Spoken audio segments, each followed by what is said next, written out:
MJ. Salut.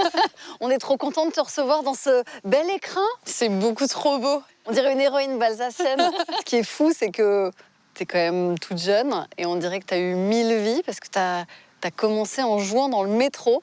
Ouais. Quel rapport ouais. Particulier ça apporte avec le public par la suite? Le métro, c'est une proximité en fait avec les gens. C'est pas tous les jours facile. Hein. Moi, j'ai eu la boule dans le ventre avant d'y aller les premières fois. Il faut avoir quand même un petit peu de cran. Et une fois que tu y es, en fait, y a des choses parfois qui sont magiques, des personnes incroyables. Tu rencontres tous les cercles sociaux. Ça va du directeur d'entreprise, PDG d'entreprise, au SDF. C'est vraiment jouer à hauteur d'homme. T'es en pleine comédie humaine quand tu joues dans le métro, quoi. Exactement.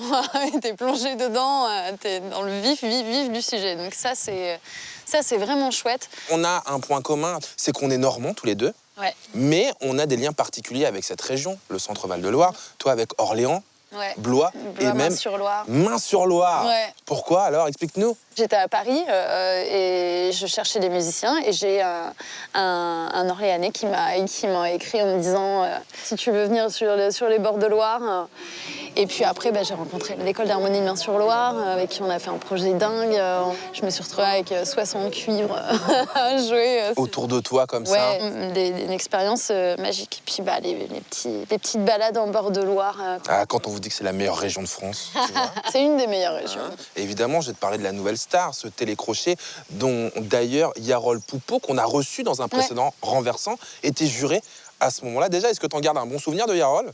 Ouais, je garde un bon souvenir de tous en général. Et puis cette nouvelle star, tu la remportes. Ouais. Et comment ça se passe le lendemain de ta victoire? Forcément, je me suis mis beaucoup dans le travail et j'ai commencé très vite à penser au futur, quoi. Donc tu n'as pas vraiment envie de te reposer sur tes lauriers à ce moment-là, quoi. Il y a cet album, donc, Folie douce, Ouais. c'est celui dont tu parles, il sort en 2016.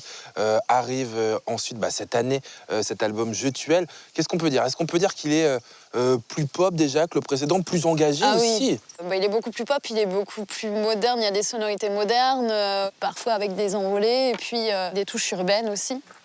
Donc, et puis les textes, effectivement, sont beaucoup plus engagés. J'avais envie de pousser un petit peu mes coups de gueule et de l'ouvrir un petit peu et de parler des choses qui m'avaient affectée. Il s'est passé beaucoup de choses en 4 ans. Donc c'est un petit peu cet album de la maturité déjà. Ouais, un petit peu plus mature. J'adore quand on dit ça. Cette C'est l'album expression. de un petit peu plus que la maturité. Le début de la maturité. Je préfère dire ça. La route est longue, hein. Ouais. Dans ton panthéon d'artistes femmes notamment, il y a qui?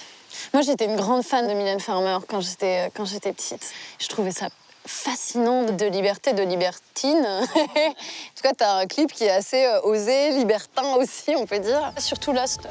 C'est purement assumé et c'est purement engagé. C'est engagé au sens vrai de la vie. Je veux dire, il y a des choses qu'on ne peut pas nier, qui sont inutiles à cacher. Et j'aimais bien cette audace. Je vous propose de regarder un sujet qui va intéresser MJ, parce qu'MJ, elle a eu 1000 vies, elle a été modéliste. Et je vous propose d'aller découvrir le portrait de Lucille Lepriélec, qui est la designer textile originaire de la région. On l'a suivie de son atelier artisanal à Saint-Pierre-des-Corps jusqu'au plus grand showroom parisien. C'est un reportage de Sébastien Branger.